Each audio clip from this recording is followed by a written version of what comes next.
അതൊന്നും നമ്മൾ പേടിക്കണ്ട. ഞാൻ പറയുന്നത് അടിസ്ഥാന വർഗത്തിന്റെ ജീവിതം. എന്തിന്റെ പേരിലാണ് ഇവിടെ സംവരണം ഉണ്ടായത്? ആ സംവരണത്തിന്റെ പൂർണ്ണ പ്രാപ്തി എത്രയാണ്? അത് വിലയിരുത്തുന്നതിന്റെ ഭാഗമായിട്ടെങ്കിലും ഭരണത്തിൽ ആര് വേണം എന്ന് പറയുന്ന പരിശ്രമത്തിനെങ്കിലും നിങ്ങൾ ഏതെങ്കിലും ഒരു മാറ്റത്തിന് തയ്യാറായോ? ഇല്ലല്ലോ. ഞാൻ രാഷ്ട്രീയമല്ല പറഞ്ഞത്, ഞാൻ ജനാധിപത്യത്തെ കുറിച്ചാണ് പറഞ്ഞത്. ജനാധിപത്യത്തിലെ അധമ രാഷ്ട്രീയത്തിന്റെ നേരെ ഞാൻ ഒരു കുന്തമൊന വിട്ടിട്ടുണ്ട്. അതിന്റെ മുന കൂട്ടണോ എന്നുള്ളത് നിങ്ങൾ ആലോചിച്ച് തീരുമാനിച്ചാൽ മതി. കാരണം നിങ്ങളുടെ കയ്യിലാണ് മരുന്ന്. ആ മരുന്ന് നിങ്ങൾ കൃത്യമായി കൊടുക്കണം. ഞങ്ങൾ അപ്ലോഡ് ചെയ്യുന്ന വീഡിയോസ് നിങ്ങളിലെത്താൻ ഈ ചാനൽ ഇന്ന് തന്നെ സബ്സ്ക്രൈബ് ചെയ്യണേ. അതിനോടൊപ്പം ബെല്ലൈക്കൺ പ്രസ് ചെയ്യാൻ മറക്കരുത്. ഇവിടുത്തെ അതിർത്തി ജനവിഭാഗങ്ങളുടെ ജീവിതം കഴിഞ്ഞ കാലഘട്ടത്തിലെ ഉപരി താഴ്ന്നുകൊണ്ടിരിക്കുകയാണ്. വിദ്യാഭ്യാസപരമായാലും പഠിക്കുന്ന കുട്ടികളുടെ കൈപ്പല്ലായാലും മറ്റു ആനുകൂല്യങ്ങളായാലും ഇന്ന് ലഭ്യമാകാത്ത രീതിയാണ് പോയിക്കൊണ്ടിരിക്കുന്നത്. ലൈഫ് പദ്ധതിയിലൂടെ പാവപ്പെട്ട ആളുകളുടെ കുടുംബങ്ങൾക്ക് വേണ്ടത്ര രീതിയിൽ ഇവിടെ പഞ്ചായത്ത് തലത്തിൽ വീടുകൾ ലഭ്യമാകുന്നില്ല. അതിനെക്കുറിച്ചും വേണ്ടതായ ഒരു അന്വേഷണം നടത്തേണ്ടതുണ്ട്. പട്ടികജാതി പട്ടികവർഗ വിഭാഗങ്ങളിലെ KPMSന്റെ വെള്ളാങ്കോട് ഏരിയ യൂണിയന്റെ സെക്രട്ടറിയും BJPയുടെ പ്രവർത്തനവുമായ എനിക്ക് പറയാനുള്ളത്, KPMSന്റെ 1957 കേരളത്തിൽ ജന്മം കൊണ്ട ഭരണകൂടത്തിലെ സഹകരണ വകുപ്പിന്റെ മന്ത്രിയായിരുന്നു ചാത്തൻ മാസ്റ്റർ. അദ്ദേഹത്തിന് ശേഷം പട്ടികജാതി പട്ടികവർഗ വിഭാഗങ്ങളുടെ ഉന്മനത്തിനോ പുരോഗതിക്കോ വേണ്ടി യത്നിച്ച ഒരു മന്ത്രിയും കേരളത്തിൽ ഉണ്ടായിട്ടില്ല. എങ്കിലും ചാത്തൻ മാസ്റ്റർക്ക് ശേഷം നല്ലൊരു മന്ത്രി അവരുടെ പുരോഗതിക്ക് വേണ്ടി മന്ത്രി ബാലകൃഷ്ണൻ മോശമായിരുന്നു എന്ന് ഒരിക്കലും പറയരുത്. ആരാ? മന്ത്രി ബാലകൃഷ്ണൻ. മന്ത്രി ബാലകൃഷ്ണനുമായിട്ട് ഞാൻ സംസാരിക്കാനായ അവസരം ഉണ്ടായിട്ടുണ്ട്. ബാലകൃഷ്ണൻ 1980 അന്ന് മന്ത്രിയായിരിക്കും സമയത്ത് കേരള പുരമാന സഭയുടെ സമുന്നത നേതാവും അയ്യങ്കാളിയുടെ പ്രതിമ സ്ഥാപിക്കുന്നതിനുമൊക്കെ വേണ്ടി അദ്ദേഹമാണ് അന്ന് K. കരുണാകരനുമായി സംസാരിച്ച് വിവാദത്തിലായി. അങ്ങനെ ഇന്നത്തെ നിലനിൽക്കുന്ന ആ സ്റ്റാച്ച് അവിടെ പറ്റില്ലെന്നും അത് എടുമകാലത്ത് മാറ്റുകയാണെങ്കിൽ ഇതിനും കൂടുതൽ ഭൂമി തരാമെന്നും പറയുണ്ടായി. അത് ഞാൻ പറഞ്ഞു വരുന്നത്, ഇത്തരം ജനങ്ങളുടെ ആവശ്യങ്ങളും പുരോഗതിയിലേക്ക് എത്തിക്കുന്നതിന് വേണ്ടി നേരത്തെ തന്നെ സുരേഷൻ പറഞ്ഞിരുന്നു, വിദ്യാഭ്യാസവും പഠനവും കൂടുതൽ മാർക്കും വാങ്ങിയ കുട്ടികൾ, സംവരണത്തിലുള്ള കുട്ടികൾക്ക് തന്നെ അത് രാഷ്ട്രീയ ഭേദമന്യേ ലഭ്യമാക്കുവാനുള്ള നടപടികൾ സ്വീകരിക്കണം. ഈ പണ്ട് കാലത്തെ ഈ 4 കൂര പോലെയുള്ള വീട് മാറ്റി ജനങ്ങൾക്ക് താമസമാകാവുന്ന വീട്ടുള്ള വീടുകൾ ലഭ്യമാക്കുവാനുള്ള നടപടികൾ. വിഷയത്തിൽ ഒറ്റ കാര്യം പറയാനുണ്ട്. അടുത്ത നിയമസഭാ തെരഞ്ഞെടുപ്പിൽ കുറഞ്ഞത് ഒരു 25 സീറ്റ് ഭാരതീയ ജനതാ പാർട്ടിക്ക് അവരുടെ അലയൻസിനോ തരും. എന്നിട്ട് ഈ ആവശ്യം ഞങ്ങളോട് പറയും. ഒരു ചെറിയ ഉദാഹരണം പറയാം. KPMSനെ കുറിച്ച് പറഞ്ഞു. കൊല്ലത്ത് SN കോളേജിന്റെ ഗേറ്റിന്റെ തൊട്ട് പടിഞ്ഞാറ് വശത്തിരിക്കുന്ന അയ്യങ്കാളി പ്രതിമയും അവിടുത്തെ ഒരു ഓഫീസെന്നൊന്നും പറഞ്ഞോളൂ, ഒരു കുടിലാണ്. എന്റെ ഓർമ്മ വെച്ച കാലം മുതൽ അങ്ങനെയാണ്. ഇപ്പൊ ആ കുടിലുണ്ടോ എന്ന് തന്നെ സംശയമാണ്. ആ കുടില് എത്രയോ വർഷം എൻ്റെ അച്ഛനാണ് അത് മെയിൻറ്റെയിൻ ചെയ്തത്. ഓരോ വർഷവും അവർക്ക് ഓല നെയ്യുന്നതിനും ബാക്കി എല്ലാ അവിടുത്തെ കാര്യങ്ങൾക്കും കാശ് കൊടുത്തിരുന്നത് എൻ്റെ അച്ഛനാണ്. എൻ്റെ അച്ഛൻ SC ST അല്ല. ഇപ്പോ R. ശങ്കറിന്റെ പ്രതിമ അതിന്റെ തൊട്ടടുത്ത് വന്ന് ശ്രീ വെള്ളാപ്പള്ളി നടേശൻ അത് അനാച്ഛാദനം ചെയ്യുന്ന ദിവസം പ്രധാനമന്ത്രിയാണ് വന്നത്. ആ ദിവസം ഞാൻ രാത്രി അദ്ദേഹത്തെ വിളിച്ചു പറഞ്ഞു, നമുക്ക് തൊട്ടിപ്പുറത്തുള്ള അയ്യങ്കാളി പ്രതിമ വെങ്കലത്തിൽ അതേ ഉയരത്തിൽ അതേ മണ്ഡപം പണിത് നമുക്ക് ഇപ്പുറത്ത് സ്ഥാപിക്കണമെന്ന് പറഞ്ഞപ്പോൾ ഞാൻ തയ്യാറാണ്, സുരേഷ് അതിന് മുൻകൈ എടുക്കൂ എന്ന് പറഞ്ഞെടുത്ത് ഞാൻ അതിന്റെ സംഘങ്ങളോട് ചോദിച്ചപ്പോൾ അത് കോൺഗ്രസിന്റെ കൂടെ നിൽക്കുന്ന ഒരു സംഘടനയാണ്, അവർക്ക് തൽക്കാലം ഒരു ചാണക സംഖ്യയുടെ സഹായം ആവശ്യമില്ല എന്നാണ് പറഞ്ഞത്. അതുകൊണ്ട് നിശ്ചയിക്കൂ, ചാണക സംഖ്യ നിങ്ങളുടെ ആവശ്യങ്ങൾ. ഇപ്പൊ എന്നോടൊരു ആവശ്യം ഉന്നയിച്ചപ്പോൾ അവര് ചാണക സംഖ്യയോടല്ലേ പറഞ്ഞിരിക്കുന്നത്. ഞാൻ തിരിച്ചു പറയുന്നു, ഭരണത്തെ ഒന്ന് വിറപ്പിച്ചു നിർത്താനെങ്കിലും ഒരു സാന്നിധ്യമായിട്ട് ഞങ്ങളുടെ കൂട്ടത്തിൽ നിന്ന് ഒരു 25 പേരെ കൊണ്ടുവരൂ. നമുക്ക് മുസ്ലിം ലീഗ് എങ്ങനെയാണോ ഭരണം കൈയാളുന്നത് അതുപോലെ കൈയാളാം. അതാണ് മാർഗമെങ്കിൽ അതേ പറ്റൂ. പിന്നെ ഞങ്ങളൊന്നും നിങ്ങളുടെ ഇപ്പോഴത്തെ ഒരു കോൺഗ്രസ് നേതാവ് അവിടെ കിടന്ന് കേന്ദ്രത്തിൽ നകളിക്കുന്നത് പോലെ, പാർലമെന്റിൽ തള്ളി മറിക്കുന്നത് പോലെ ദളിതരുടെ ഒരു സ്വത്ത് വകയും അടിച്ചു മാറ്റി കോടിക്കണക്കിന്, ആയിരക്കണക്കിന് കോടി രൂപയുടെ കാപ്പിത്തോട്ടങ്ങളൊന്നും ഉണ്ടാക്കിയ ഒരു ദളിതനും BJP-യിൽ, ഭാരതീയ ജനതാ പാർട്ടിയിൽ, കേന്ദ്രത്തിലോ അല്ലെങ്കിൽ ഒരിടത്തും അങ്ങനെ ഒരു നേതാവ്, ഒരു ദളിത് നേതാവ് ഇല്ല എന്നുകൂടി അന്ന് മനസ്സിലാക്കണം. നമസ്കാരം. സർവശ്രീ ഗുരുനാഥ് സാർ. ഞാൻ വേളുക്കര പഞ്ചായത്തിലെ 14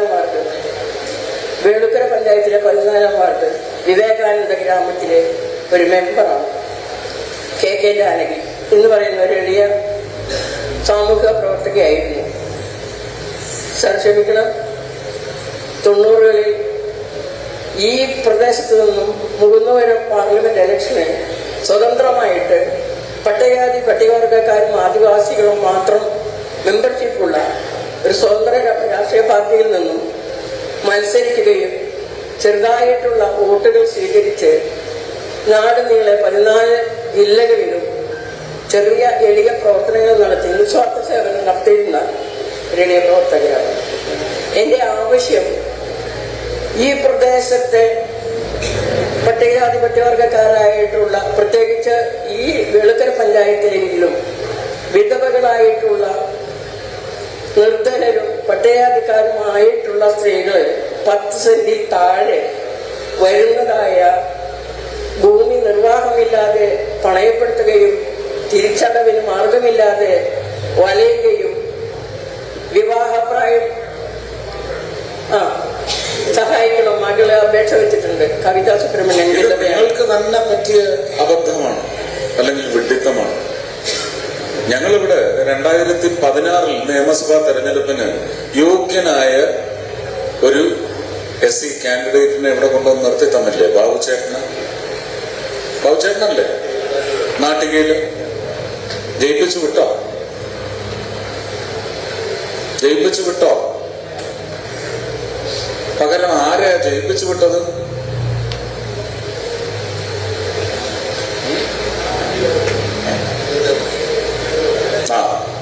എന്നിട്ട് എന്തായി? എന്നിട്ട് അത് കഴിഞ്ഞ് ആരെ ജയിപ്പിച്ചു വിട്ടു? അപ്പൊ ആയമ്മയെ കൊണ്ട് വലിയ ഗുണം ഉണ്ടായത് കൊണ്ടാണോ വീണ്ടും ജയിപ്പിച്ചു വിട്ടത്? അപ്പൊ കാശെല്ലാം അവിടെ ഞങ്ങൾക്ക് ആണോ?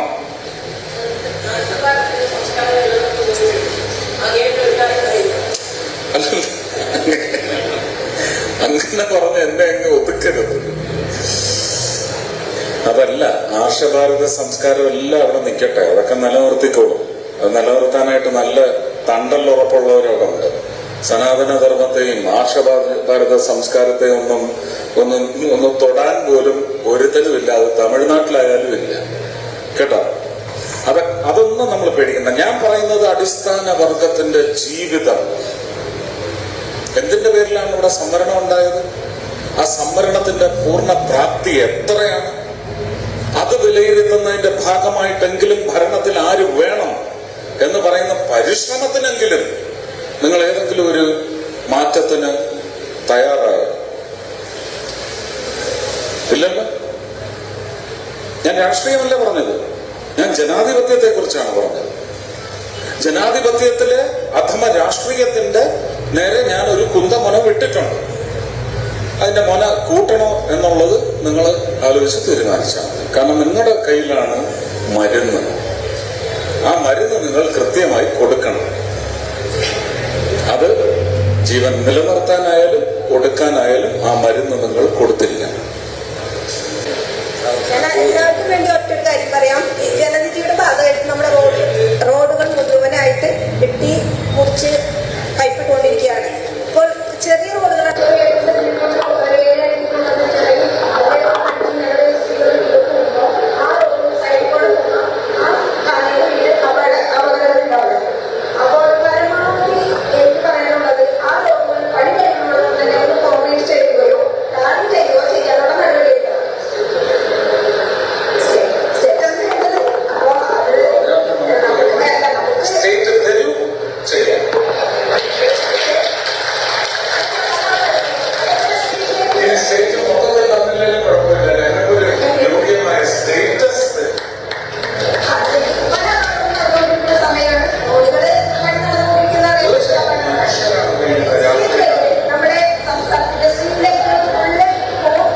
PMGSY പ്രധാനമന്ത്രി നരേന്ദ്രമോദിയല്ല, പ്രധാനമന്ത്രി ഗ്രാമീൺ സഡക് യോജന അതുവഴി പാസ്സായ റോഡ് ഇതുവരെ പറഞ്ഞിട്ടില്ല. അതൊരു ക്ഷേമമാണ്. ഞാനതിന്റെ പേര് പറയുന്നില്ല. ഒരു യാത്രയാണ്. ആ ചെറുതാമനെ വരുമ്പോൾ ചോദിക്കവരോട്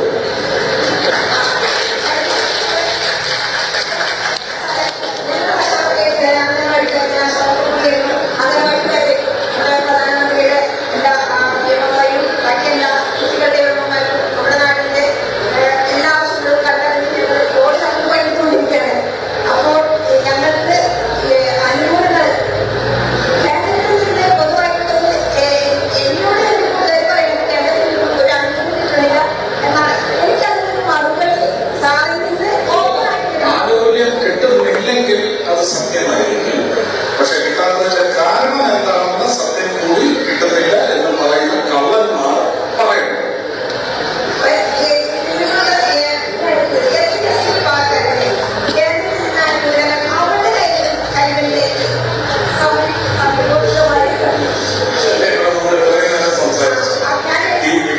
അത് അന്നേരം തന്നെ നിങ്ങളുടെ മുഖ്യമന്ത്രിയും അദ്ദേഹത്തിന്റെ കൂടെ ഉള്ളവരും ചേർന്ന് പറയും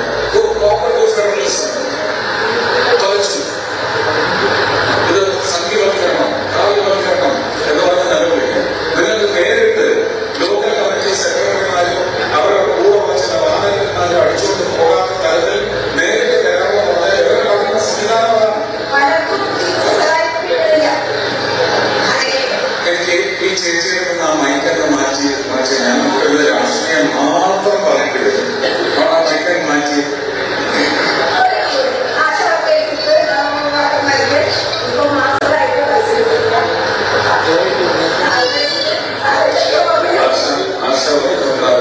നോഡൽ ഓഫീസർ ആരാണെന്ന് അന്വേഷിക്കും.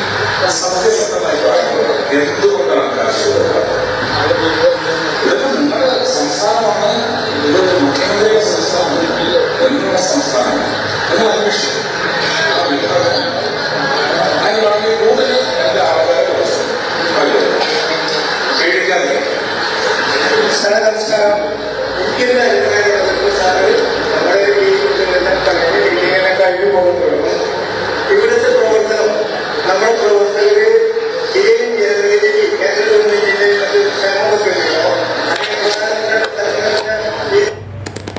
നേതാവായിട്ടുള്ള നമ്മുടെ പ്രധാനമന്ത്രിയുടെ വിവരങ്ങളൊക്കെ ജനങ്ങളിലേക്ക് എത്തിക്കണം. നമ്മുടെ പ്രവർത്തനം പര്യാപ്തമാകുന്നില്ല എന്നുള്ളൊരു സത്യം ഞാനിവിടെ അങ്ങനെ പറയരുത്. സാറേ മനസ്സിലായി. വികസിത് ഭാരത് സങ്കൽപ് യാത്ര എന്ന് പറഞ്ഞ് കേരളത്തിലെ 941 പഞ്ചായത്തുകളിലും എല്ലാ മുനിസിപ്പാലിറ്റികളിലും കോർപ്പറേഷനുകളിലേക്കും പ്രധാനമന്ത്രിയുടെ പ്രസംഗം അടങ്ങിയ ഒരു കാരവൻ സഞ്ചാരം തുടങ്ങിയിട്ടുണ്ട്. ഞാൻ 7 ഇടങ്ങളിൽ ഉദ്ഘാടനം ചെയ്തു കഴിഞ്ഞു. ബാക്കി ഇനി ഏതാണ്ട് 7 ജില്ലകളിൽ ഞാൻ പോകേണ്ടതുണ്ട്. അതിലൊരു 4 ജില്ലയെങ്കിലും കവറാകും.